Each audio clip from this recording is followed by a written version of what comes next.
Asanteni sana. Tafadhali tuketi chini. Thank you very much.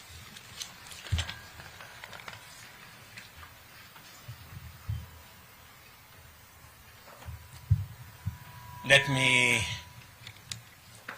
take this opportunity on my own behalf, the Deputy President and the Government of Kenya, to congratulate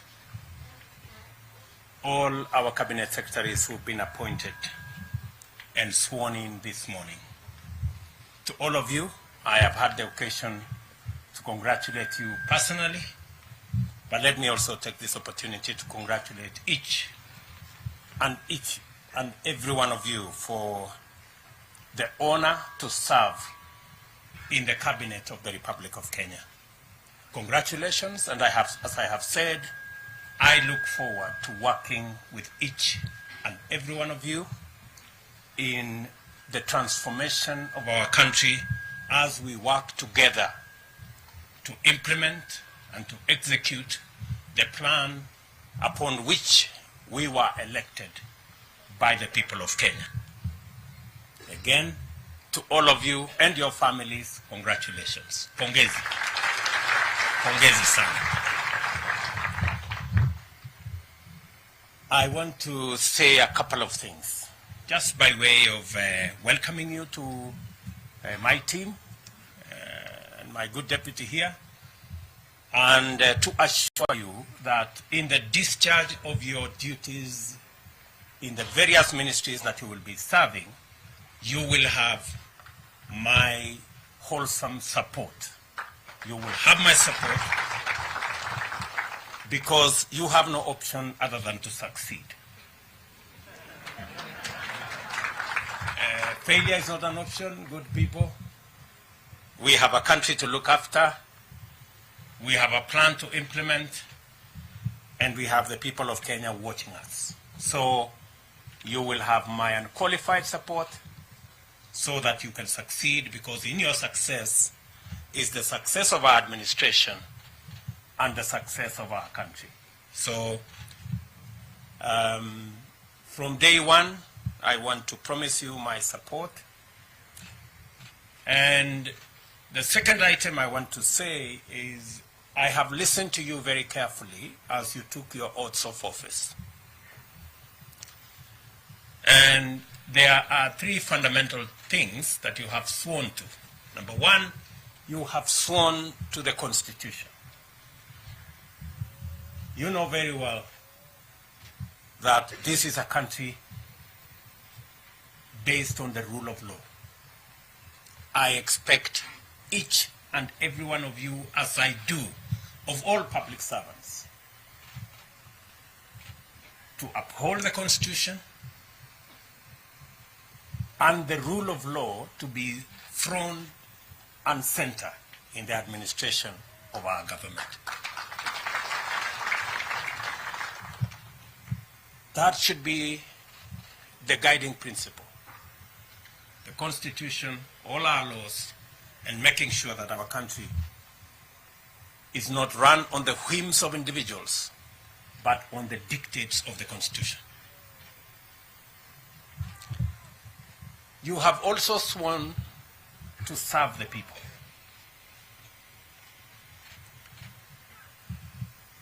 I didn't hear any one of you swear to serve their friends or their families or their regions or their religions.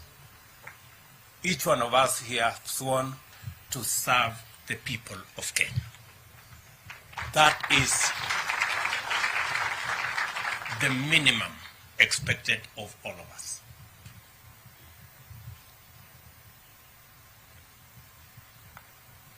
And you have sworn to advise the President, your appointing authority, as is required of you by the Constitution. I look forward to listening to you and your advice so that we can manage the affairs of our nation, because even though I stand here as President, I do not have the monopoly of all knowledge. I expect that you will enrich the plans the thoughts, the programs, and the plan we have with your advice. The third thing I want to say is that while listening to you take your oath of office, let me repeat again, you have been appointed and you have sworn that you have been appointed to the Cabinet of Kenya. I know there are regional persuasions, there are community persuasions. I haven't appointed any cabinet for any region or for any county or for any community. I have appointed a cabinet of Kenya. I expect you to respect your oath of office and serve all Kenyans equally.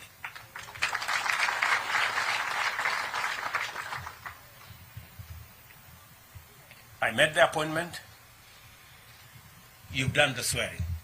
And I have heard you carefully. I was listening carefully. And you said that you are going to serve the people of Kenya and you have been appointed to the Cabinet of Kenya. That equally means that though we have dockets that have been assigned to each one of you, I didn't hear anybody say they swear to be a cabinet secretary for a ministry. You said it will be a cabinet secretary of Kenya. That means that you should be as concerned in what happens in the next ministry as you are in your own ministry. And that underpins the principle of collective responsibility. I do not expect any one of you to say things are not going right in the next ministry. It is your business. If things are not going right in the next ministry, it is your business to look for your colleague, sit them down, and things must go right in your ministry and in the next ministry.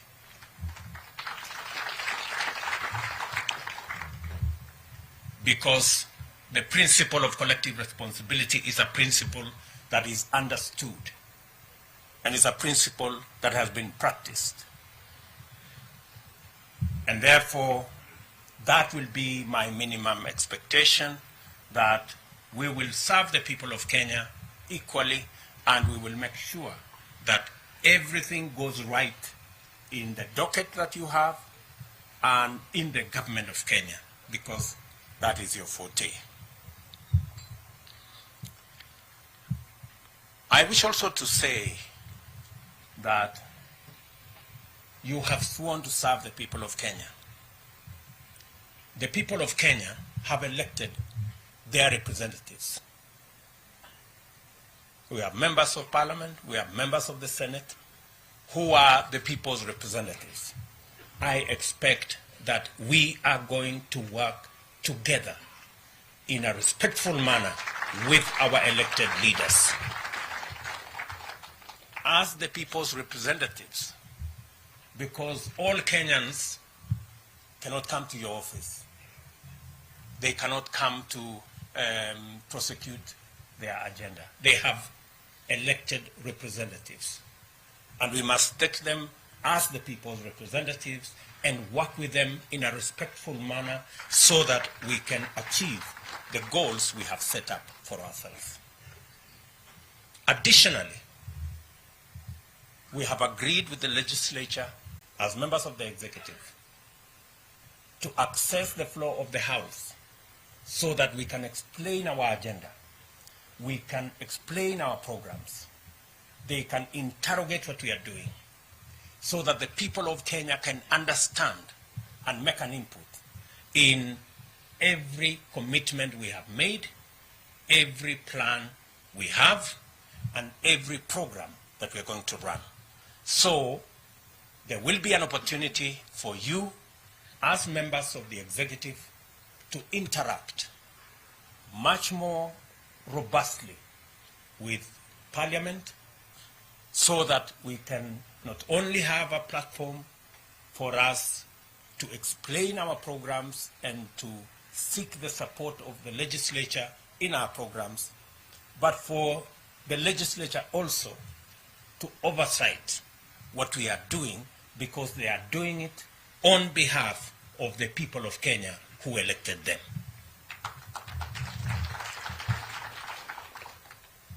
So all of us must prepare ourselves, because my intention and that of my deputy is to run an open government, an accountable government.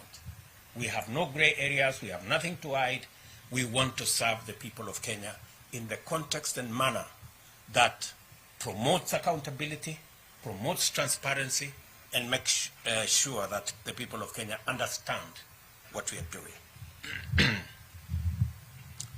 And so, friends, I have the privilege of having worked with all of you. Maybe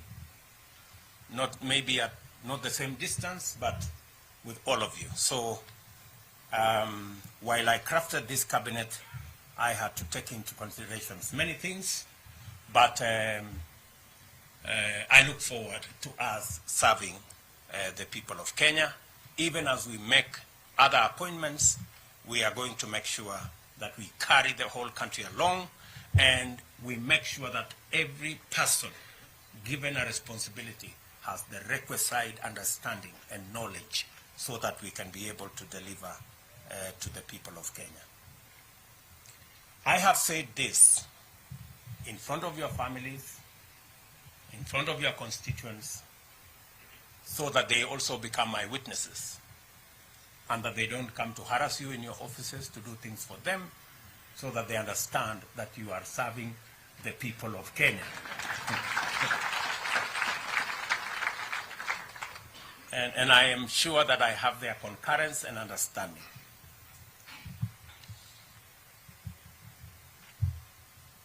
I know sometimes we don't reflect on the oaths that we take. An oath is a very serious thing. And I really expect that we will take it seriously. I will conclude with a word from the Bible. James chapter 4, verses 17. And I want you to record it somewhere and put it on your desk.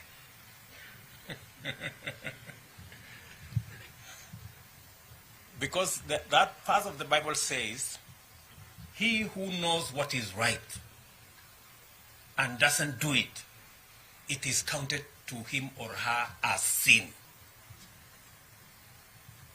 Good people, I have told you what is right. We have agreed what is right. So if you don't do it, you will not only miss heaven, but you will have a problem with me. So nataka niwaulize kwa unyenyekevu, please. We have an agenda for the whole country, and the people of Kenya are really expectant on the delivery of our plan, of our program, and on the transformation of our nation. Again, to you and your families, my congratulations, and I will support you in every way that I can. We will pray together so that God can help us to deliver on the agenda that we have. And I look forward to working with you in office, working with you in the field, and I will encourage you to travel to as many parts of Kenya as possible, even if for whatever reason you are called tangatanga, but I think it will be necessary for each and every one of you to traverse Kenya so that you can better understand what Kenya looks like, what are the expectations of the people of Kenya, and so that we can craft the right responses and the right decisions for the people of Kenya. I am a very proud Kenyan this morning that now I have a team. For the last couple of weeks, my deputy and I have been struggling in offices late into the night. Now we have a team, and your celebrations will be very short-lived. because I think you will be leaving your offices late. So the spouses, kidogo mtatuvumilia. Hawa watu pengine itabidi walale ofisini for the next couple of months until we have our plan in place. And I want to say again to the families, asanteni sana for supporting this team. And we promise you that you and the people of Kenya, we promise you to do our best. Asanteni sana na Mungu awabariki.